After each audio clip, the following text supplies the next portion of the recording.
I'm Maggie Werner Washburne, and I'm a professor emerita in biology. And currently I work with Chicano Studies and then also the Mentoring Institute.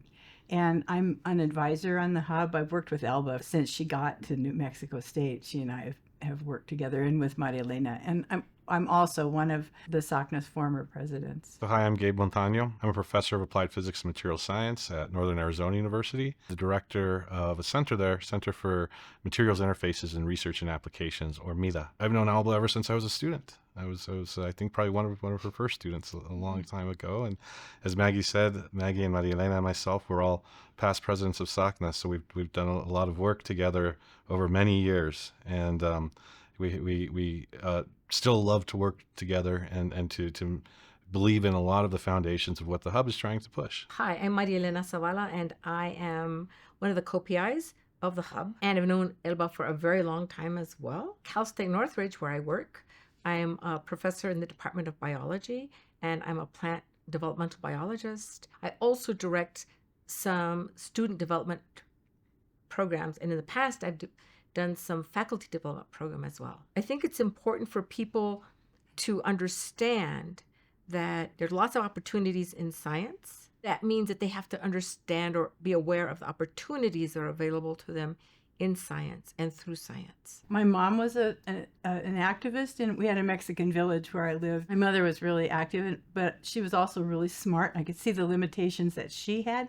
And my Aunt Carmen graduated first in her class in chemistry, and the last thing her professor told her was that nobody would work for her because she was a woman and Mexican. I grew up with a lot of foster brothers and sisters, especially 4 Chicano foster brothers, and I saw what they went through just because of what they looked like, not because of who they were. Mm-hmm. And so when I saw the students at New Mexico, there was no other place for me to be, just because I wanted to make sure that they had every opportunity to do whatever they wanted.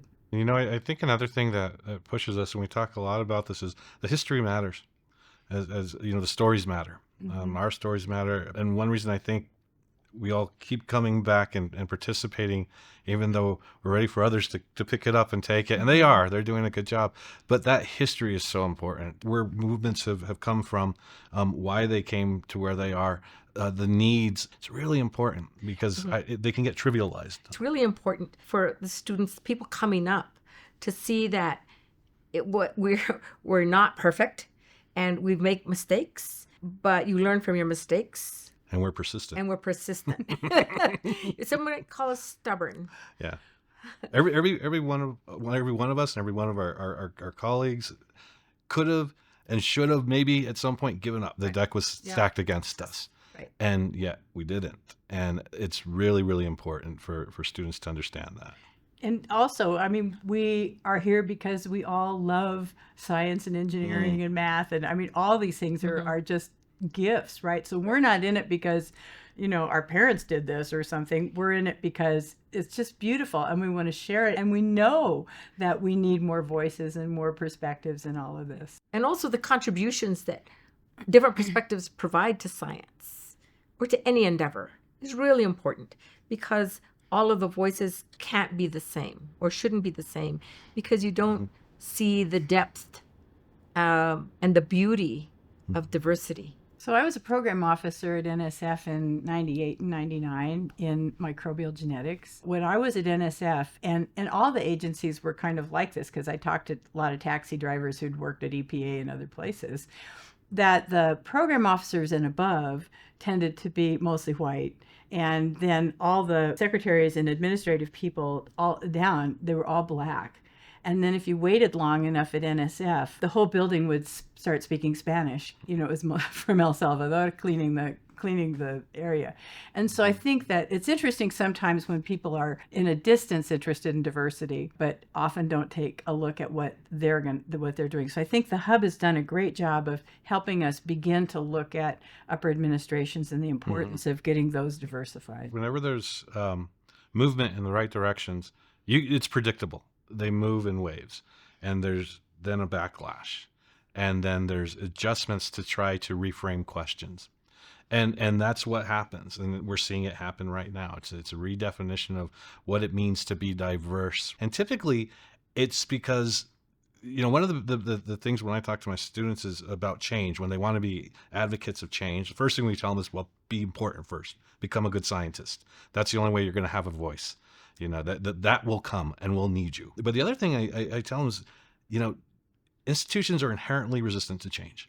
Do not think that just because it's the right thing to do, that's something that institutions are going to want to do. You have to be resilient, and you have to be able to understand exactly when maneuvers happen, why are they happening? The cautious optimism, but also you have to be very critical of looking at how things are done. And we see that now, and that's the biggest thing that I think challenges from institutionally, both nationally and from an institution. We really need all of us engaged in science.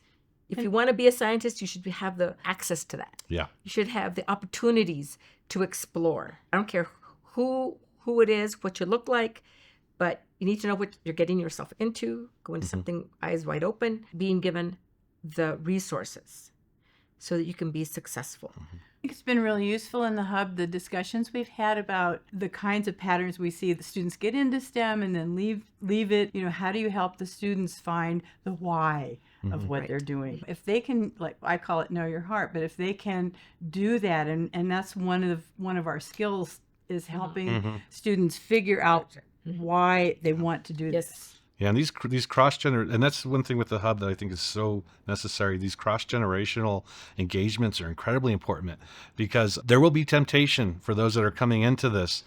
There will be carrots dangled to appease and instead of to change. But we've been down that road. We've seen those stories. We know how that works. And so making sure that the progress they make is actually movement in the right direction and helping. It's so, and that comes from stories. It comes from engagement, and it comes from things like this hub. It's the only place that we have those venues to have those conversations. They're really important. This hub project will be ending in August. It was a little bit of money for a lot of work. We reached almost every single HSI in the country. Amazing. We think we brought value to these people, and we also know that a lot of these HSIs are under-resourced just in general. The emphasis for us was to help faculty develop so they could be competitive and write competitive grants so they could ease some of that lack of resource. We need to have resources that people could use to change the culture in their institutions. I think we need now an intergovernmental agreement between NSF and NIH and a number of other agencies where everybody puts in some money, and because they've now contacted a few people or one person from all of these HSIs, and now they have hope. And I think it's really important that they figure out a way to keep this going. I don't know. I mean, really, Elena and Elba are some of the most incredible organizers and that we have in the nation, right? Nobody's recognized this work enough. I would really hope people would speak up for this effort in Washington, and that they would be able to then hand it over to someone who could continue and at least keep up the communication with all of these schools, because it's obvious that it's needed and it's necessary. The reason why hubs are so important is that collective power is exponential. It's not even comparable to what just a random group of HSIs speaking to each other can do. Why we do need the pressure to make sure that this doesn't fade away, because that's where change comes from. When you have that collective effort in the same direction. Foundational to that is that the scientists are engaged in this, right? We were all scientists first and foremost. That's what, we're agents of change. We fight for change, but as scientists, it's STEM that we are interested. That's where we focus in changing. And the science cannot get lost in this discussion, in this argument. It has to be foundational to what we're doing. We're trying to make the next generation of scientists, making science accessible for what they're doing. We need to make sure that it is happening, as Maggie said, just across the board, that I do agree there has to be some type of large cooperation. Yep. And we've got to pressure for that to happen. Yeah, we do. It's the only way we're going to see that change. And again, I'll just say that, and that's not necessarily, people don't necessarily always want change. And so you have to be just doggedly determined as a collective, as a group, to make sure that happens, and do it with eyes wide open, as Maria Elena said, and make sure that we don't get distracted from what the ultimate goal is.